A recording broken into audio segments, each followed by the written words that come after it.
이런 가운데 그 윤석열과 김건희 부부의 기행들이 언론 보도 등을 통해서 전해지고 있는데 저는 여러 가지 보도 중에서 오늘 가장 놀란 게 그 취임식 초청자 명단 보고서 아, 나는 돼지국밥집 사장님까지 초청했을 줄 상상을 못했네. 아니 돼지국밥집만 했습니까? 아, 소고기집, 소고기집, 횟집, 뭐. 식당 사장님들을 왜 이렇게 엄청- 많이 부르는 거예요 도대체 이거? 아니 왜? 그러니까 완전히 지인 찬스가 어마어마해요. 그러니까 저는 오늘 동아일보 단독 보도를 보면서 네.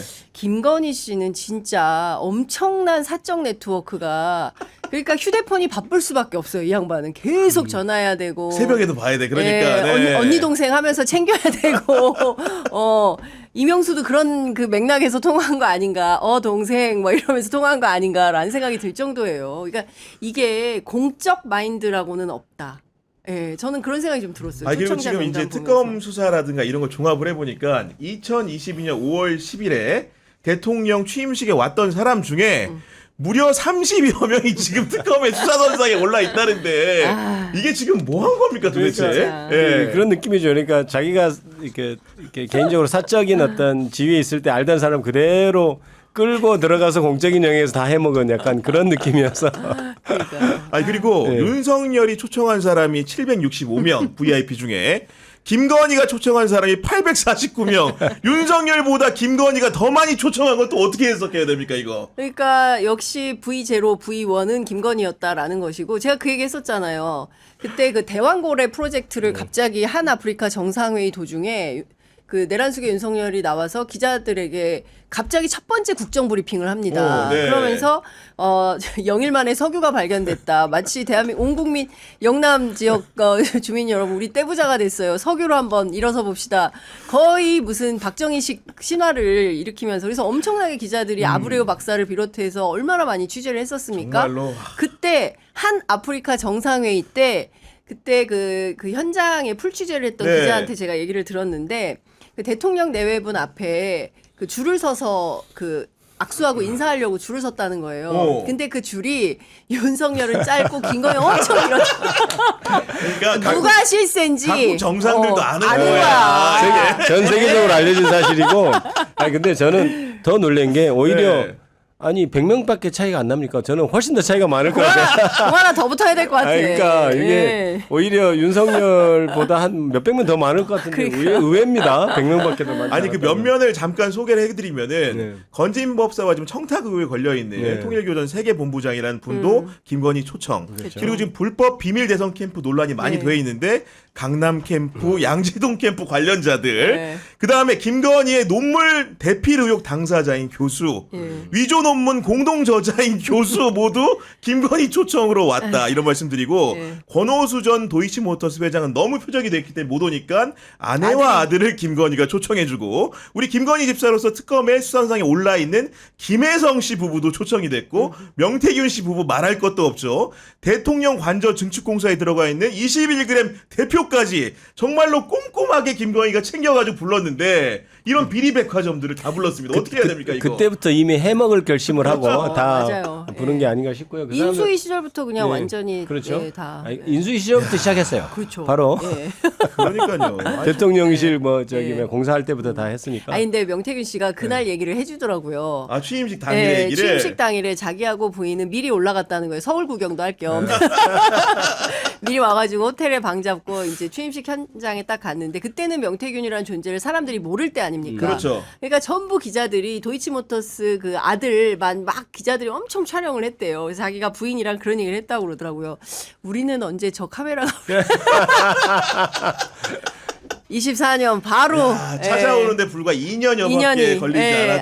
않았다. 네. 역시 그 말한 대로 얘기를 하더라고요. 된다는. 그러니까요. 아니 그리고 초청식에 그 취임식에 온 사람들 중에서 이제 보수 유튜버들 쉽게 얘기해서 정권이 바뀐 다음에 정규 방송에 라디오 진행을 했던 배승희 씨라든가 고성국 씨 같은 경우도 초청이 됐다라는 거고 여기에 더해서 사실 이렇습니다. 윤석열에 대해서 여러 각도의 취재가 이루어지는 과정에서 사적 인연을 찾다가 동부산업의 황하영 회장 이런 사람 이름이 적잖게 나왔는데 이런 분들도 제가 이제 과감하게 초청하는 걸 보고 본인은 정말로 검찰총장을 지냈기 때문에 무법지대에 살고 있다.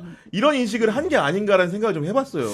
그러니까 저는 좀 소름 끼쳤던 장면이 그때 대통령 선거 딱 끝나고 윤석열 당시 당선자한테 0.73% 차이로 이겼는데 그거에 대해서 어떻게 생각하느냐. 나머지 반대한 찍지 않은 사람이 어떻게 생각하느냐. 그러니까 그때 답이 뭐였냐면요. 제가 정확히 기억하는데 나 이제 나는 됐으니까 뭐 그거 관계없이 나 이제 된 게 중요한 게 아니냐 이런 말을 했어요. 보통은 된 사람은 저도 절 찍지 않은 사람에 대해서도 그게 맞지. 의견을 이렇게 그때 약간 소름이 끼쳤는데 역시 그 정권 기조 내내 별로 아랑곳하지 않고 자기가 정말 대놓고 해먹는 그런 느낌이었잖아요. 그것도 제가 그때부터 그렇게 시작된 거라고 저는 봅니다. 그러니까 국민들을 전혀 아랑곳하지 않고 남들이 나를 어떻게 볼까? 난 이미 대통령인데 무슨 상관이야? 내가 왕인데 약간 이런 그 기조가 그때부터 보였다고 봐야죠. 하나 더 한 칸 더 여쭤보면은 정말 어떻게 보면은 한때는 윤석열이 검찰총장도 하고 대통령이 되다 보니까 그런 부분들을 검사들이 일부는 괜찮다고 생각한 분도 있었을 텐데 지금의 윤석열의 상황을 보고 많은 검사들은 실질적으로 어떤 얘기를 지금 하고 있습니까? 후배들은. 일단 검사들이 보수적인 검사들이라 할지라도 윤석열 때문에 나라가 망했고 윤석열 때문에 검찰이 망했다는 것은 다 동의를 합니다. 그렇군요. 그래서 네. 사석에서 윤석열 욕을 다 이렇게 하는데요. 저는 제가 이제 그때 이재명, 윤석열 둘 이렇게 했을 때 여러 가지 제가 얘기를 했지만 그 검찰총장에서 바로 진짜 대통령이 얼마나 위험한지에 대해서도 얘기를 했습니다. 그러니까 제가 변호사를 해봤잖아요. 그렇죠. 제가 이제 진짜 검찰 특수부에 있다가 변호사를 했는데 정말 검사 그 자리에 앉아서 피의자를 조사할 때 그 자리에서 보는 세상과 그 맞은편에서 변호인 옆에 피의자 옆에 앉아서 보는 세상은 너무나 다른 거를 알게 됐어요. 그러니까 네. 그런데 그거를 평생 그 검사 자리에서만 세상을 봤던 사람이 그대로 국가 최고의 통치자가 됐을 때 얼마나 위험할지에 대해서 약간 소름이 끼치는 역시 그런 거였는데 정말 다릅니다. 검사들은 사실 좀 대우받고 다 그렇잖아요. 왜냐하면 힘이 있으니까. 맞아요. 네. 그런 식으로 세상을 보면은 정말 위험한데 그 사람이 대통령이 되는 거잖아요. 그래서 이런 결과가 지금 빚어진 거라고 생각하거든요. 그래서 저는 물론 어디 출신이 뭐 대통령도 되면 안 되고 국회의원 되면 안 돼. 그거는 있어서는 안 된다고 생각합니다. 하지만 검찰이라는 데는 특히 있다가 바로 정치인이 되는 거 그건 굉장히 곤란할 것 같아요. 그러니까 검찰에 있어서 변호사도 한 몇 년 해보고 쉼표가 없이. 그렇죠. 네. 그러니까 어떤 공무원도 바로 이렇게 어디 대우받는 공무원에서 바로 이렇게 정치인으로 넘어가는 거 이런 건 좀 곤란하지 않나 이런 생각을 좀 해봤습니다. 그때. 그러니까요. 저는 네. 그래서 하방 문화가 굉장히 중요하다. 하방 문화가 중요하다. 예, 중국이 그런 거 하잖아요. 막 밑으로 내려가서 농사도 지어보고 네, 맞습니다. 네. 막 이런 걸 하게 하지 않습니까? 그런 차원의 하방 문화도 되게 중요하다고 생각을 하고 또 한 측면에서 저는 그 오늘날의 윤석열이 저렇게 무소불위의 권력을 휘두를 수 있는데 협조한 언론 권력. 맞아요. 또 네. 저는 이 언론의 짬짬이 솔직히 말하면 김건희 씨가 이게 진보 보수를 넘나들면서 해먹은 거예요. 그렇지 않습니까? 문재인 정부에서 승승장구했어요. 서울중앙지검장 했죠. 그다음에 검찰총장 했죠.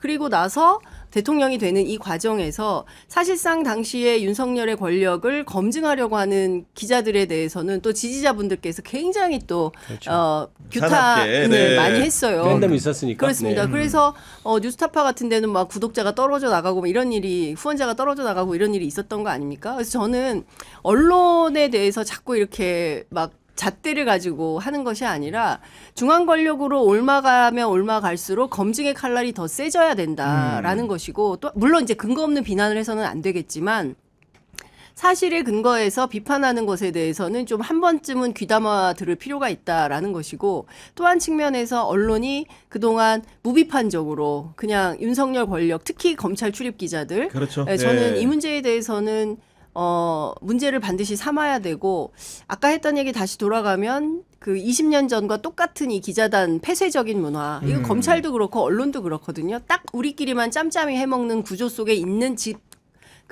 직군들이 있어요. 의사들이 그렇고 검사들이 그렇고 판사들이 그렇고 기자들이 좀 그런 측면이 있습니다. 그래서 저는 이 벽을 허물어야 지금보다는 훨씬 더 나은 민주국가로 갈 수 있다라는 네. 생각을 하게 됩니다.